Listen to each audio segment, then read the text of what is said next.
Усяго на аб'екце задзейнічана 15 подрядных организаций и больше за 51 спецтехники. Работы по данному сооружению начались в октябре 2025 года.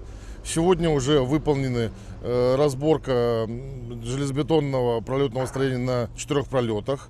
Разобраны 4 опоры. Выполнены устройство площадок для устройства новых опор. Ведется параллельно демонтаж металлического пролетного строения. Будут устроены пролетные строения, железобетонные и металлические. На них будет устраиваться бетонная плита, будет проведена гидроизоляция ее, и потом будет устроен пирог из асфальтобетона.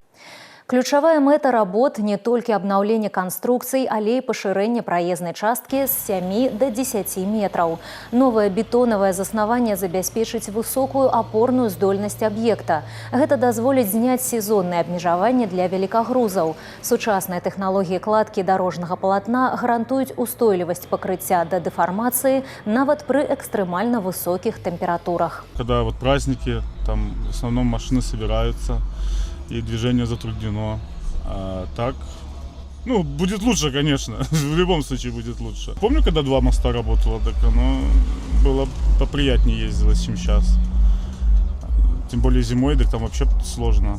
Здача абноўленага аб'екта дасць магчымасць значна павялічыць прапускную здольнасць магістралі М10 і павысіць узровень бяспекі дарожнага руху ў Рэчыцкім раёне.